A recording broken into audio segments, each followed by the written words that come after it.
Guimarães is often called the birthplace of Portugal. On this hill, power, faith, and craft shaped a new kingdom. Castle walls, a tiny chapel, a ducal palace, and a medieval town that still feels alive. Today, I'm walking it all, starting at the walls and ending in the old leather quarter.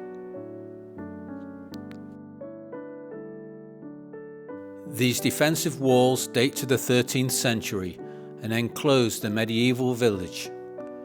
This preserved stretch lets you follow a safe walkway along the top. The elevated walkway opens views of the surrounding countryside and, above the trees, a first glimpse of the 15th century palace of the Dukes of Bragança, a perfect orientation before we head further in. Afonso Henriques, the first king of Portugal, is never far from Guimarães. Victories near here in the 12th century set the path to independence, and the city still carries that story with pride. This is the 15th century palace of the Dukes of Bragança. Built for Afonso, the first duke, it later declined. It became a military barracks in the 1800s and was reconstructed in the 20th century, opening to the public in 1959.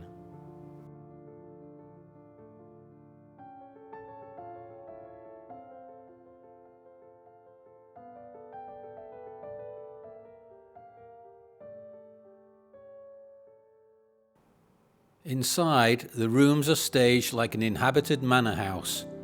Tapestries, furniture, ceramics, and paintings all suggest daily life in a ducal residence.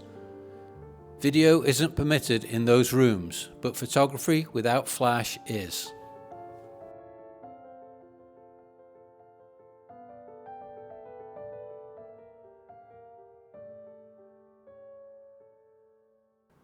We exit the rooms onto the upper gallery, where we can look down into the central cloister and up to the roofline with its 39 chimneys, a signature silhouette of Guimarães.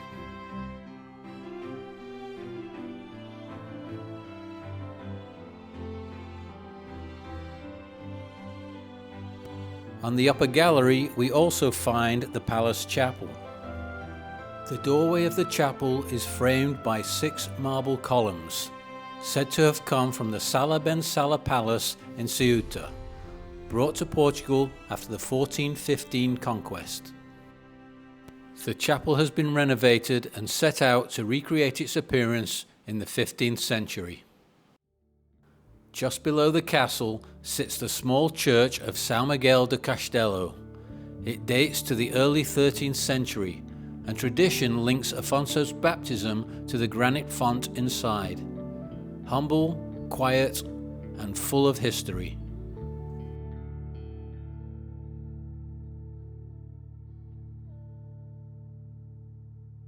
The Guimarães Castle began in the 10th century under Countess Mumadona Dias and evolved over the centuries. It's tied to key moments on Portugal's road to independence: sieges, skirmishes, and the nearby Battle of São Mamede in 1128. Inside, the plan is simple: thick curtain walls, a central keep, and views that still command the landscape.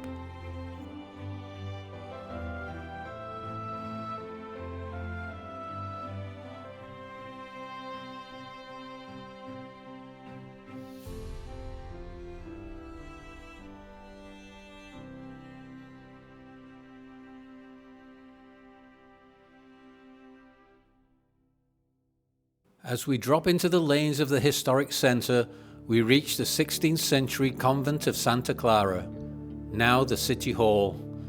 It's a good example of how Guimarães reuses its monuments whilst preserving the historic facade. From here, the town tightens into lanes, with balconies, stone arcades, and the rhythm of everyday life.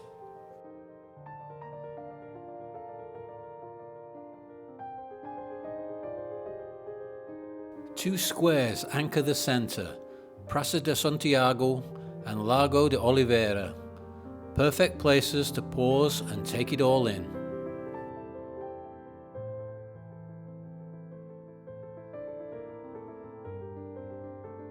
The former town hall dates to the 14th century and links the two squares. It's arranged on two floors, a ground floor porch of Gothic arcades and an upper story where the balcony windows are topped with armillary spheres and shields. Civic architecture with a hint of fortress about it.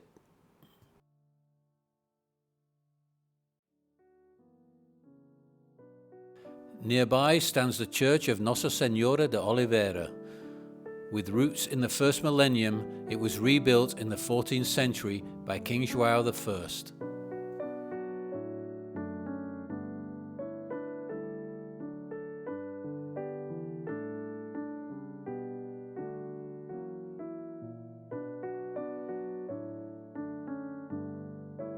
In front, the Padrão do Salado recalls a 14th century victory that helped secure the kingdom.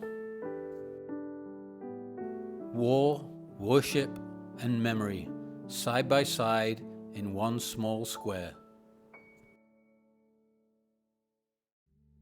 A few minutes' walk away, the Couros quarter preserves a leather tanning heritage dating back to medieval times. Stone tanks, channels, and workyards where hides were once processed. Today, the UNESCO listing protects this craft landscape alongside palaces and towers.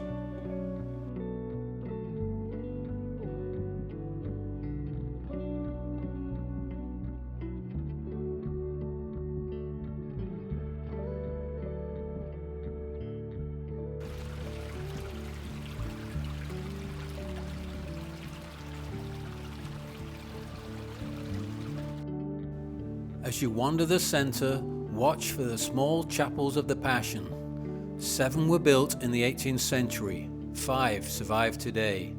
They're easy to miss, quiet windows that add another layer to the devotional landscape.